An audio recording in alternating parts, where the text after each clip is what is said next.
Ever feel like the stock market is a game you just can't win? Like you're constantly trying to outsmart everyone, picking the next big thing, only to end up disappointed? Well, what if I told you the secret to winning isn't to play harder, but to play a completely different game? Today, we're diving into a timeless classic that flipped the world of investing on its head, Winning the Loser's Game, by the legendary Charles D. Ellis. This book is a game changer, and by the end of this video, you'll see your entire investment strategy in a new light. So, what exactly is a loser's game? Ellis borrows this brilliant concept from a book about tennis. Imagine two types of tennis matches. The first is professional tennis. Think Djokovic versus Alcaraz. These players win by hitting incredible powerful shots that their opponents simply can't return. They win points through their own skill. That's a winner's game. Now imagine a match between two amateur players, like you and me on a Saturday morning. How are points usually scored? Not by brilliant, unreturnable shots, but by mistakes. One person hits the ball into the net, the other hits it out of bounds. The winner isn't the one who plays the most spectacularly, it's the one who makes the fewest errors. That, my friends, is a loser's game. Ellis's groundbreaking insight was this. For most of us, the stock market has become a loser's game. Why? Because the other players are just too good. Decades ago, the market was dominated by individual investors, many of whom were less informed. If you did your homework, you could genuinely find undervalued companies and gain an edge. It was a winner's game. But today, the market is dominated by professionals. We're talking about massive institutions with entire floors of PhDs, supercomputers running complex algorithms, and direct access to company executives. These professional investors trade billions of dollars every single day.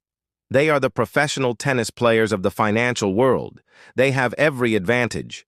When we, as individual investors, try to beat them at their own game by picking individual stocks and timing the market, we're like that amateur tennis player trying to hit a 130-mile-per-hour ace. The odds are overwhelmingly stacked against us. We're not likely to win by outsmarting them. We're far more likely to lose by making mistakes. Think about it. The pros have already priced in all the publicly available information into a stock's price almost instantly. That great news you just read about a company, the market reacted to it before you even finished your morning coffee. Trying to find that one secret piece of information is like searching for a needle in a haystack that's already been scoured by 1,000 metal detectors. So, if trying to beat the market is a fool's errand, what are we supposed to do? Just give up? Absolutely not. This is where the wisdom of winning the loser's game truly shines. The solution is simple but powerful. Stop playing their game. If you can't win by making brilliant moves, you win by avoiding stupid ones.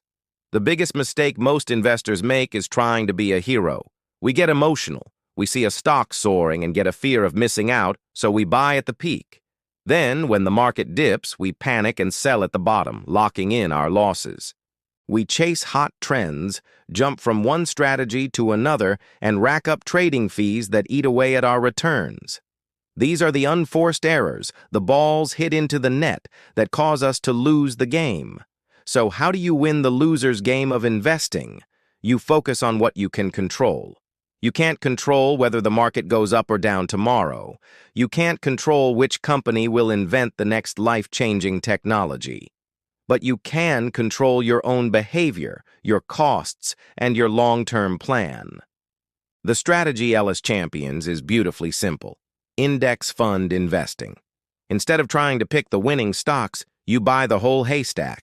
An index fund is a type of mutual fund, or ETF, that holds a little bit of everything in a market index, like the S&P 500, which represents the 500 largest companies in the U.S.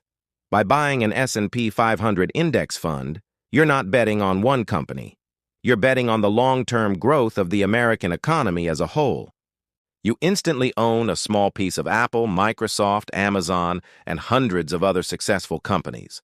When they succeed, you succeed. You capture the market's average return. Now, average might not sound exciting.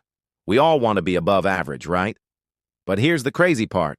Over the long term, the vast majority of professional active fund managers, the very people paid fortunes to beat the market, fail to do so.